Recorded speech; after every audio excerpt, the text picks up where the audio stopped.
St. Patrick.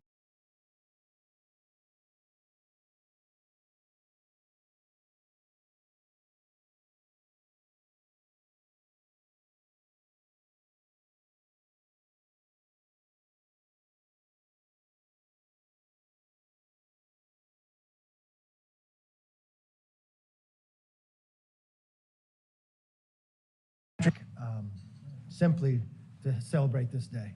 We're glad you came back from the Senate, Peter. Privilege to host all of you today for this wonderful celebration. You know, this tradition began in 1983 when two proud Irish Americans who didn't see eye to eye. One was the president, Ronald Reagan, a Republican. The other was the Speaker of the House, Tip O'Neill.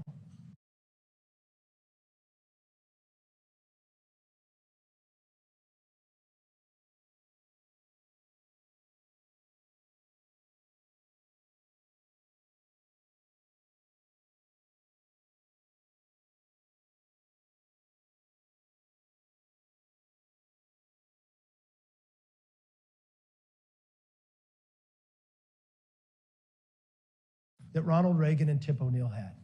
It was special. No one would ever challenge the conservatism of Ronald Reagan. We believe it's the bedrock.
And a special thank you to our former Speaker, Nancy Pelosi, for being here as well. Thank you.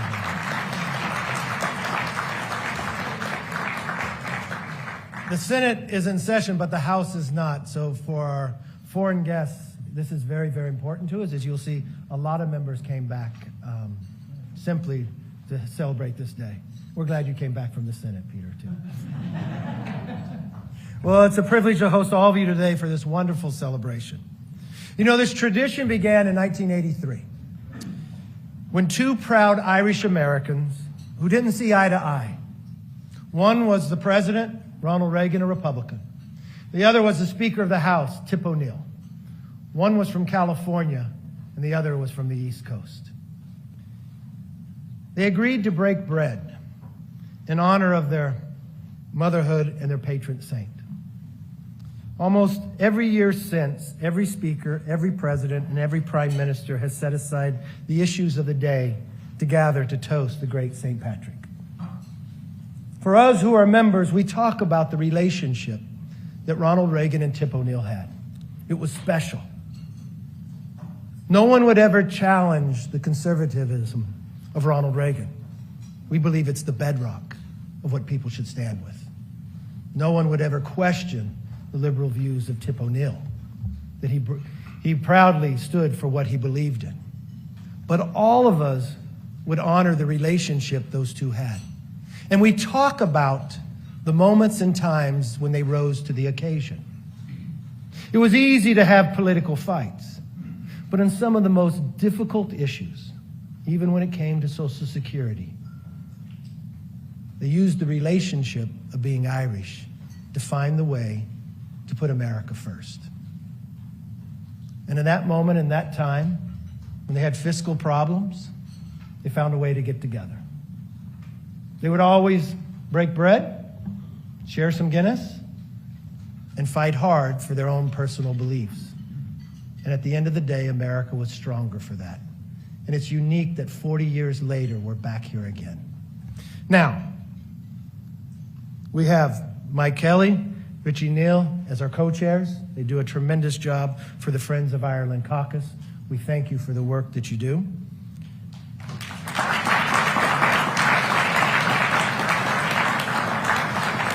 We are honored to have the Taoiseach back with us again.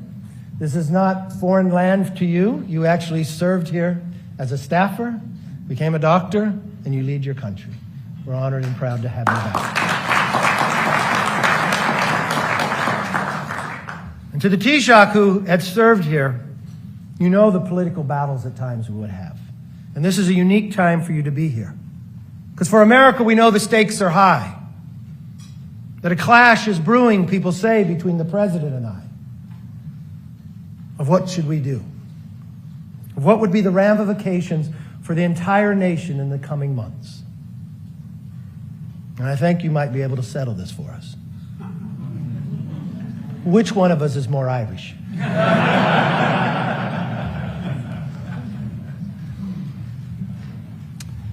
And to President Biden, from one Irish American to another, I want to strive every day to live up to the example of President Reagan and Tip O'Neill.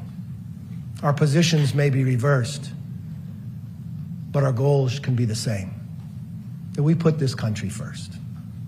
I've watched an Irish heritage create bonds. Joe Kennedy became a member of Congress. He was a good member of Congress. And now he has a bigger job and a bigger task as an envoy. And he's going to make sure he fights to keep the peace. But he and I became friends simply because of our heritage. And we became close. We celebrated together when he got married. We celebrated together when he had his first child, Ellie. And I wanted Ellie to have the experience that I had as an Irish American. And so I sent Ellie a gift. I sent her a rocking elephant.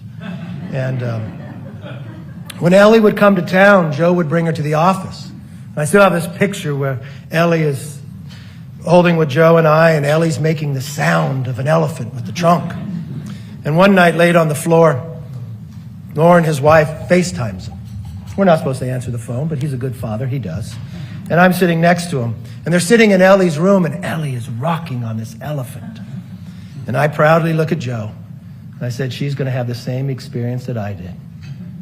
She's born into an Irish Democrat family, and she's going to become a Republican. Thanks for being here, Joe.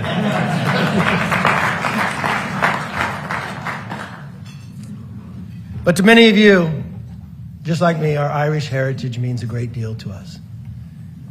You see, my great-grandfather came from Ireland in the 1860s. Jeremiah McCarthy. He did why so many other immigrants come to America, to dream of a better land, of a better opportunity. There was a new state in this union, California, so he came across. He worked just like many of the Irish on the railroad. He helped build the railroad when others didn't think it was the right job. He then became a cattle rancher.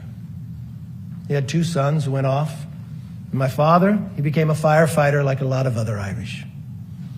I tried to be a firefighter too. I even took the test. But there was a nepotism clause. So to this day, my mother still does not believe I'm a success yet. But maybe one day I'll be able to be that firefighter. But he left County Cork like so many other Irish. But even though he left his homeland, he never forgot the heritage. He never forgot what it meant to fight for freedom. He never forgot to win the values of friendship, the love for this country. And he always remembered that on one given day, everyone in America is Irish on St. Patrick's Day. I lost my father 23 years ago to cancer. He never had an opportunity to see me elected. He would always try to talk about politics.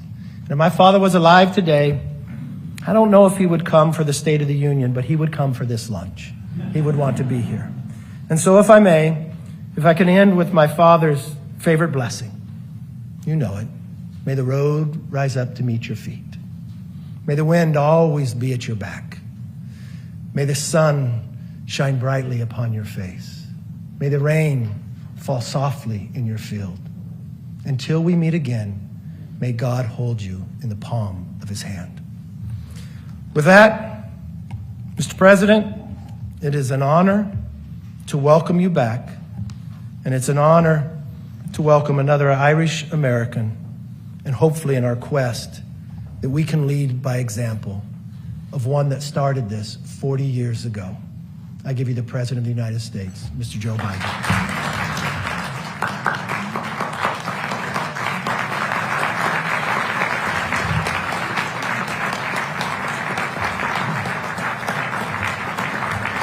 Thank you, thank you, thank you.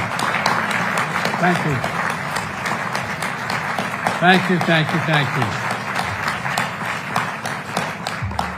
You have all heard the expression, it's attributed to a guy named Shane Leslie, who once wrote, every St. Patrick's Day, every Irishman goes out to find another Irishman to make a speech to. Well, that's why I'm here. I'm glad to be with all of you. And most importantly, I'm glad that we're surrounded by so many friends of Ireland.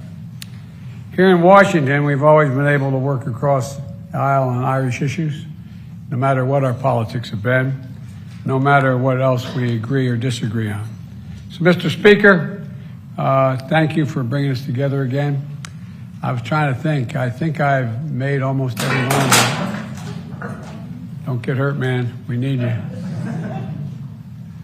You okay? All right. Mr. Speaker, I want to thank you for bringing us together. And thank you to all the Irish Americans here today who've spent years building a broad bipartisan consensus on the issue of Ireland. You know, Taoiseach, it's great to see you again.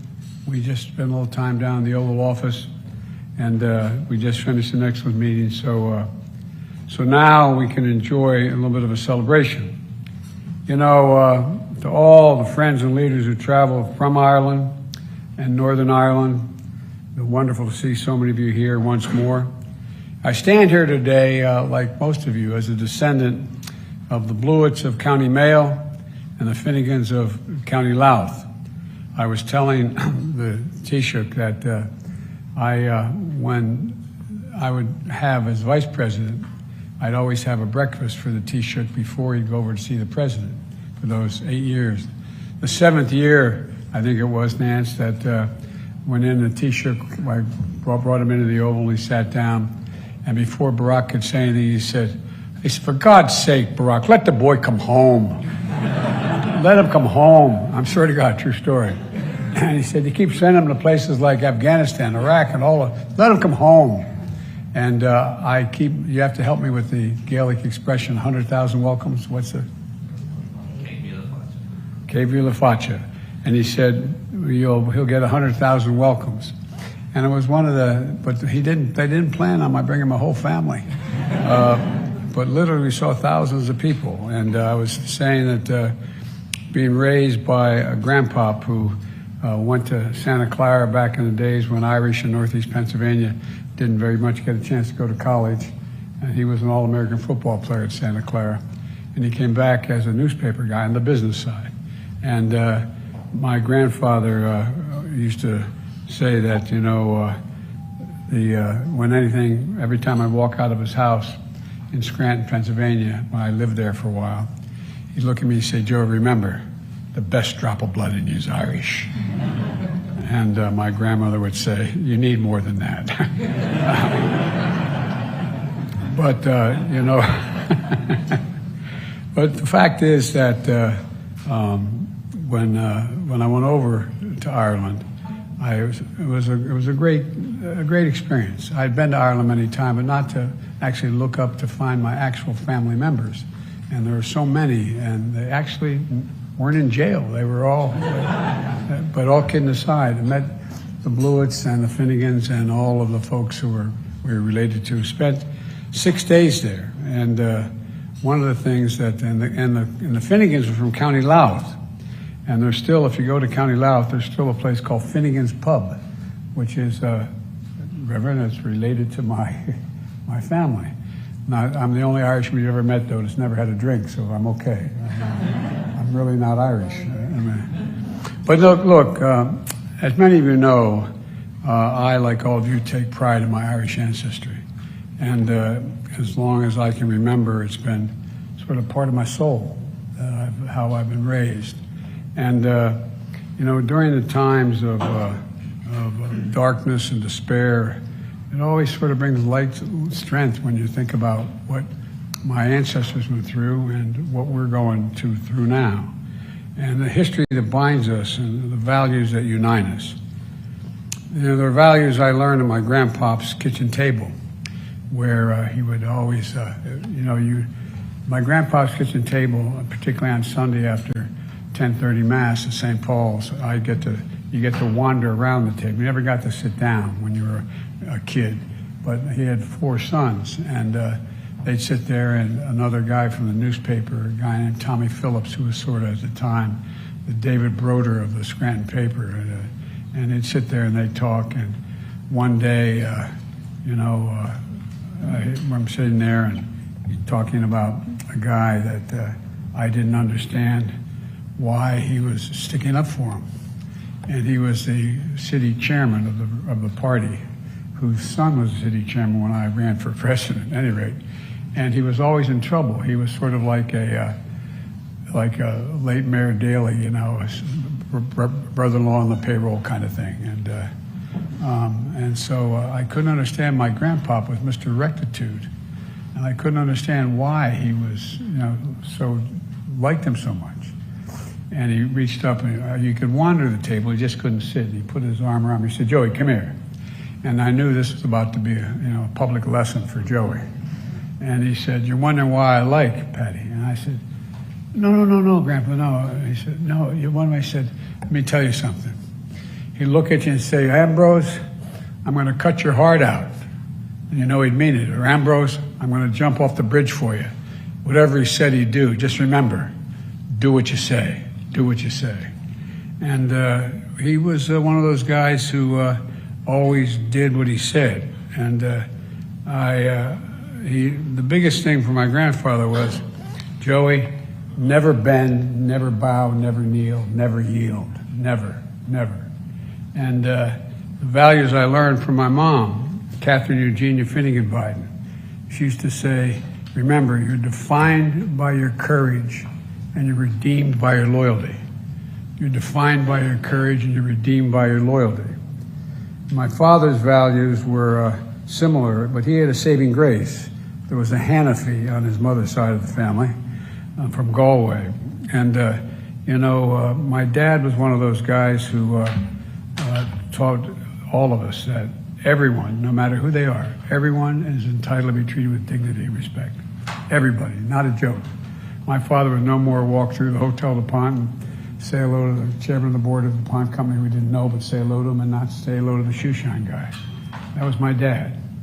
And so, everyone was determined. These are the same values that I and all of you, I think, try to pass down to our children about hope in the future. And more than anything, I believe this hope is what beats inside the heart of all of us and all of our people. The idea that there's nothing beyond our capacity if we work at it hard enough. For generations, it was hope that brought our countries together in war and in hardship, and hope that inspired so many of our ancestors to reach for a future of greater peace and greater security and possibilities. To this day, I think hope still brings us together. Hope. I used to drive Barack crazy because I'd always say to him, "Mr. President, the country will never be more optimistic than their president. It's all about hope. It's all about hope." And to this day, hope still brings us together and it's going to allow us to achieve big things, in my view. It's important to keep that in mind, that as we approach the upcoming anniversary of the Good Friday Agreement. I wish George was here, George Mitchell, who spent a long time, hard to believe, 25 years ago this year, that the agreement was made. It was delivered nearly 25 years of progress in Northern Ireland, which at the time nobody, I thought was possible. There were still people getting killed, still people getting shot, still people at war with one another. For years, people found ways to work across party lines and above the differences to make all this happen. But it was a real struggle, but people never gave up.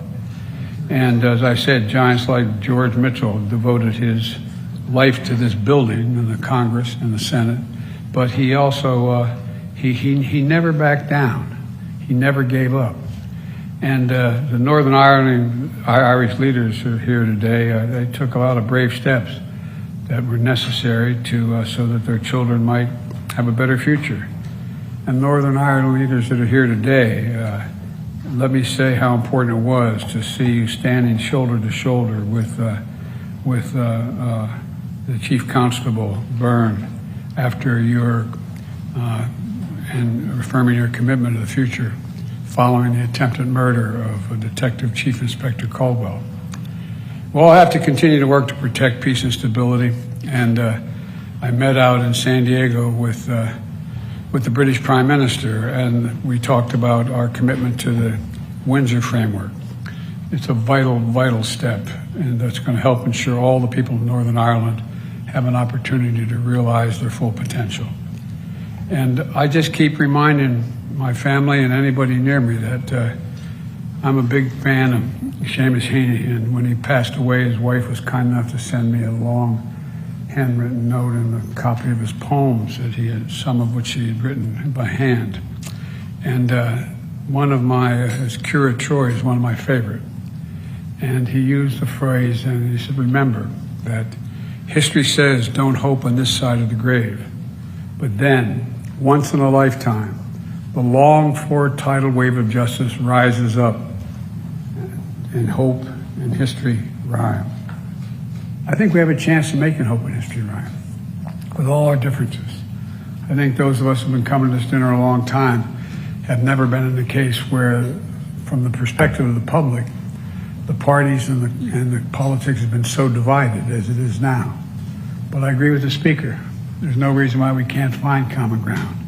There's no reason why we can't hope to change this direction of the extremes in both our parties are pushing. I think it's important. I think it's really important.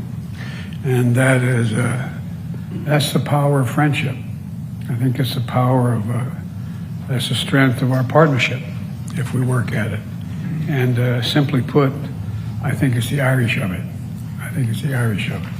So I hope we can turn this breakfast into a more of an everyday relationship, the way we treat everyone in this Congress. There's so many possibilities we have. We can disagree on details, but there's nothing, as I always say, just remember, we're the United States of America. Nothing is beyond our capacity. Whatever we've set our mind to in the past, we've done, no matter what. Let's remember that. That's who the hell we are. That's who we have to continue to be. And that's why I'm here. I'm so proud to introduce the Taoiseach.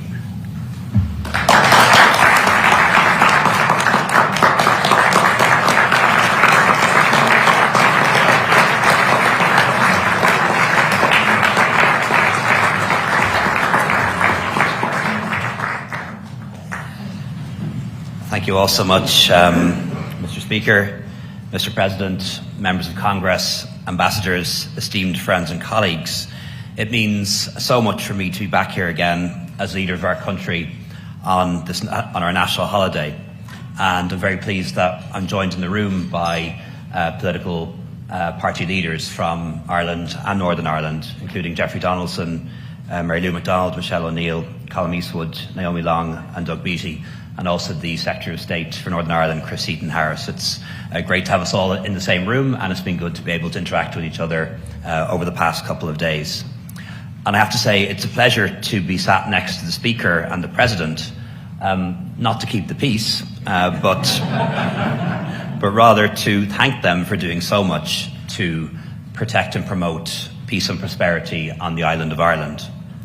So congratulations, Speaker McCarthy, on your election to this great office. and thank you so much for continuing the tradition of the Friends of Irish Luncheon. I know 2 years ago, in your St. Patrick's Day message, you said that on this day, everyone is Irish, a sentiment that I think will find unanimous, bipartisan support. And I have to say, everyone in Ireland is proud that an Irish American holds the Speaker's gavel, and we wish you the very best in your term as Speaker, and I look forward to working with you on areas of common interest. As was mentioned earlier, it was on St. Patrick's Day in 1981 that a great American president, Ronald Reagan, first spoke of the search for a just and peaceful solution in Northern Ireland. Through successive administrations, members of Congress, the US has played a central role in helping us to find that solution. You made political interventions at pivotal moments, built relationships across parties, and supported communities. And through your contribution to the International Fund for Ireland, you encouraged dialogue and made peace building possible. The IFI's vital work continues today, thanks in no small part to the advocacy of so many of you here in the room today, and we are so grateful for that. And as a nation, we will be forever grateful to the Friends of Ireland caucus for your commitment to Ireland North and South. Mr. Speaker, this year is the 40th anniversary of the first Friends of Ireland lunch hosted by Speaker Tip O'Neill, and I had the pleasure to meet his daughter only the other day, and also attended by Ronald Reagan. Reagan and O'Neill shared a vision of the role that the US could play in promoting and securing peace, helped achieve the impossible. And Mr. Speaker, as you know, this year is also the 25th anniversary of the Good Friday Agreement. That landmark achievement was made possible because people chose to believe in the potential for peace and the promise of a better future. A bit like that American way of believing things, that anything, in fact, is possible. The efforts of the parties in Northern Ireland and the Irish and British governments would not have succeeded without your input and steadfast support from all our friends and partners here in the US. A cycle of violence that ravaged the island for 30 years or more was broken, and history was made with a remarkable peace agreement based on political leadership, vision and compromise. And now we have to complete that work and fulfill the agreement's promise, not just of peace but also of reconciliation, to build a shared island together. I know that the people of Northern Ireland want to see their political assembly and devolved government back up and running, and their politicians working to improve their lives. So much has been achieved since 1998, and today new generations of young people are growing up with no memory of the conflict their parents endured. And as somebody who grew up in the 80s and 90s, when political violence was an almost everyday occurrence, that is something to be profoundly grateful for. I believe there are now incredible opportunities for economic development in Northern Ireland, especially with the potential of the Windsor framework recently agreed between the European Commission and the EU government. Our task now is to complete that mission and to help the people of Northern Ireland to build a more peaceful and more prosperous future together. Mr. Speaker, today we must also remember how Russia is attempting to deny the people of Ukraine any kind of future through its brutal invasion. While Ireland is a militarily neutral country, we're not politically neutral in the face of violations of international law and human rights. The past 13 months have united us all who believe in freedom and democracy and the rule of law and the UN Charter. And we stand with Ukraine because silence means surrender, and will not stay silent when liberty, freedom and fundamental human rights are being attacked. So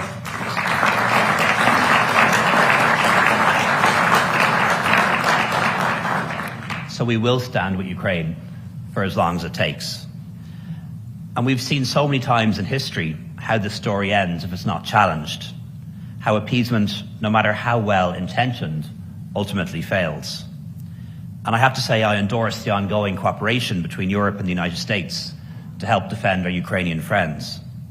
In the last century, America led the free world in the fight against fascism and then communism. And in this century, America leads the free world once again, and we thank you for that. Mr. Speaker, symbols matter, And occasions like today matter as well, because they reinforce the invisible bonds that connect people of different political backgrounds together and join countries together. Our story is one of friendship and partnership, and above all, a belief in the possible, a belief in the promise of tomorrow. So thank you again, Mr. Speaker, and happy St. Patrick's Day to everyone.